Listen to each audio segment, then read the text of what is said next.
With the important discussions of the day here at Morning at NTV.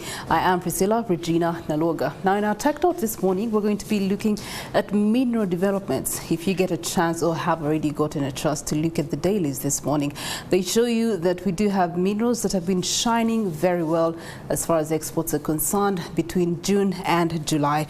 And this is in a report that was released for August under the Ministry of Finance.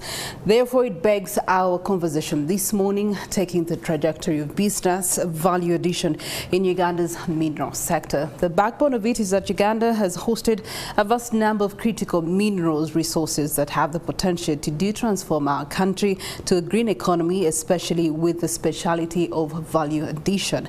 Now, whereas these mineral resources made a significant contribution to Uganda's economy, accounting for up to 35% of the country's export earnings in the 1950s and equaling the 60s, the sector contributed 2.3% of Uganda's GDP just in 2021, and this is in accordance to the Ministry of Finance. And today, the mining sector's contribution has plunged to below 3%. Now, that is definitely something worrying, but I do know that there's so many entities, both state actors and non-state actors, that are trying to pull these figures up, and in the hope to raise these figures to about 7% in the near future. We do hope that the Uganda Chamber of Mines and Petroleum is doing some credible work to ensure that on a national level we can be able to see the reality surpassing the 1950s and 60s. And therefore, being joined by the CEO of the Uganda Chamber of Mines and Petroleum, we do have Humphrey Asiimwe that's joining us to paint us the picture, the direction and the future, especially in the line of oil and gas that is being given so much attention, and yet most recently reports showed us that so many hotspots of different minerals do exist in Uganda. Good morning to you, Humphrey. Good morning. How are you? I'm very good. Nice to be here. It's a pleasure to have you. Now, starting off with a look at some of the data from the Ministry of Energy and Mineral Development, we get to look at the mining sector's contribution to the national GDP having grown by 0.3%. Yeah. If we look at 2009 to 2010, you do have that financial year according to 2.2%, and then you also do have the financial year 2022-2023 showing us a trajectory and upwardness. Yes. And so we are hoping that maybe there's some strategies that are continuously being adopted for us as a country to actually improve on these statistics. What are those? Yeah, thank you very much. So the very first strategy, of course, was putting in place the regulation and laws. And so the Mining and Mineral Development Act of 2022 was passed, and that harmonized the licensing regime for mineral dealers, for explorers, for large-scale mines, medium-scale, and also artisanal miners.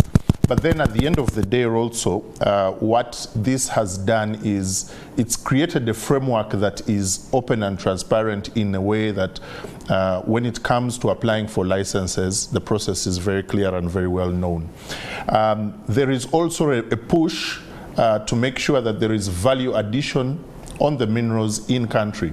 What that means is that the law does ban export of ore or export of concentrates to ensure that there is value addition in country, to make sure that investment is attracted into Uganda for the minerals to not only be mined but also beneficiated or refined, and also value addition done. For example, that you will mine iron ore, convert it into steel, and convert it into steel products in country. That does a lot for jobs, that does a lot for earnings, that does a lot for making sure that as a country we are self-sufficient and not a supermarket nation, just taking everything in from out. So that is also another strategy. The other is that right now we are in a period where the global push is for an energy transition. And so they are what we call transitional minerals. These transitional minerals are required for the energy transition in terms of, you're talking about copper, cobalt, tin, lithium, tungsten, graphite, and Uganda is rich in these minerals. So the idea at this point is to attract as much investment while the prices are where they are at, so that we can benefit from this wave. We can ride this wave because the demand for these minerals on the international market is very high. So I think as a country we are in a good place to focus on our mining and our mineral resources, because like you rightly put it, in the 50s and 60s, Uganda's contribution, the contribution of the mines to our GDP was high up there. Right now it is below 3%. But the plan is to grow that. And even the National Development Plan 4 that is yet to come out is basically discussing how to prioritize minerals, particularly mineral value addition in Uganda. Speaking of that, if we reflect back to the 50s and 60s, and if the percentage contribution was that high, in consideration of the fact that there was no law that protects them at that time, in consideration of the fact that there were no other deposits that had been discovered at that time, and it begs the question, what was being done in those days that actually gave the figures such a lift on the national level in contribution to the pockets? So whether we like it or not, when the colonialists came into Africa and into Uganda, they came for particular targets, and some of them were the mineral resources. And at that time, the very important elements were in place to make sure that these mineral resources actually could be moved out. One of them was infrastructure. You were able to mine copper in the Kilembe area and move it while you had a railway. Okay. Right now you don't have a railway.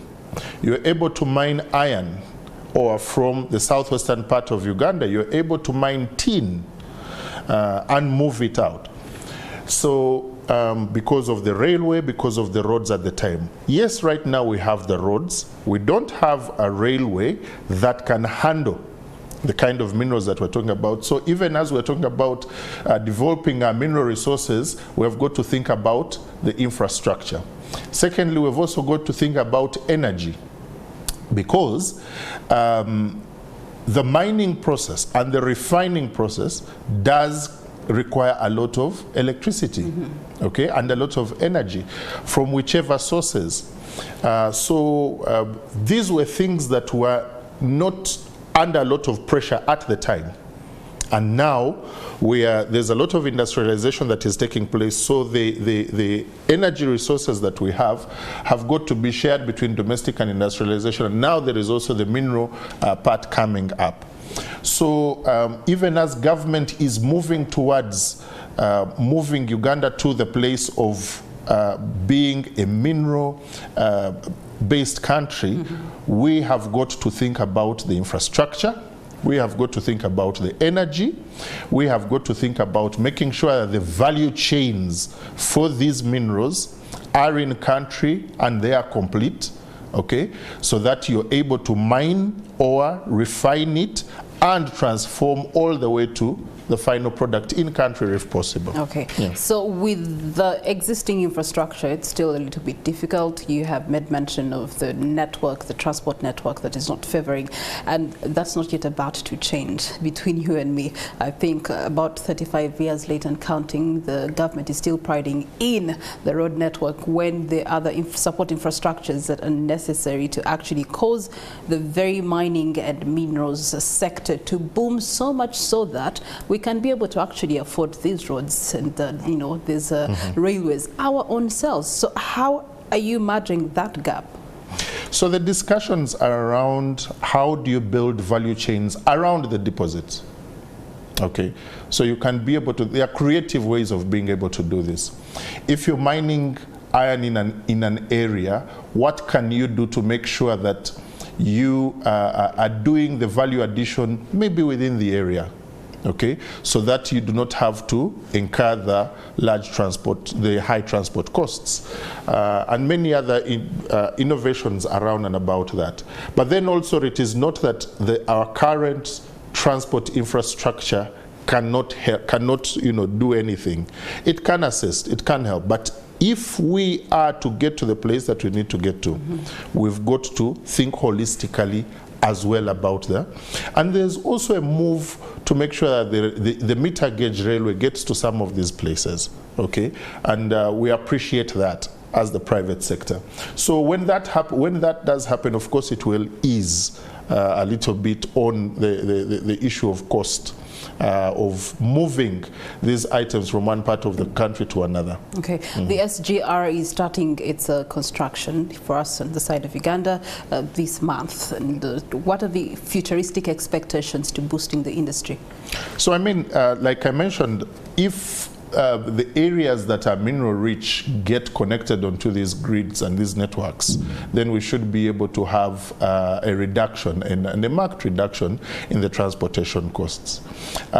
Very soon, in the next couple of weeks, actually on the 1st and 2nd of October, we are having a mineral wealth conference that we are hosting as the Chamber of Mines and Petroleum in conjunction with the Ministry of Energy and Mineral Development. And the discussions that we are having around there are about building these value chains for individual minerals, for select minerals.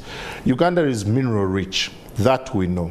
A lot of the minerals need further exploration, and that requires a lot of investment. But for the ones that we are certain about, we can begin to take some steps in the direction of mineral value addition. And what that means is to be able to have round tables and talk about our gold, and talk about our iron ore, and talk about our EVO battery minerals that we do have, tin, tantalite, the copper, the cobalt, the graphite. Be able to talk about the development minerals. We're talking about limestone, we're talking about the gravel and all these that are used in construction, and see how do we build these value chains, and where do we need to build those value chains in a way that takes consideration of the infrastructure, takes consideration of the energy. What else can be done? What innovative financing models can be put in place to make sure that exploration, mine development, mineral beneficiation and value addition is funded? Because those are also very key discussions that need to take place, so that our banks are able to come through with innovative financing and not the traditional banking models that we've had, but be able to say what can be put in place to make sure that there is access to this financing, as is happening in other countries. We want to be able to benchmark from other countries and say, this is what other countries are doing to raise financing, this is what other countries are doing to ensure that there are incentives for investors that also benefit the local investors. Okay. So what can we do? Speaking of benchmarking, as the chamber, which countries are you benchmarking on, and what have you discovered in that benchmarking that you feel can be value addition contributing to Uganda? There are a number of countries that we have definitely looked at and taken some time to study what they are getting right and what lessons we can pick.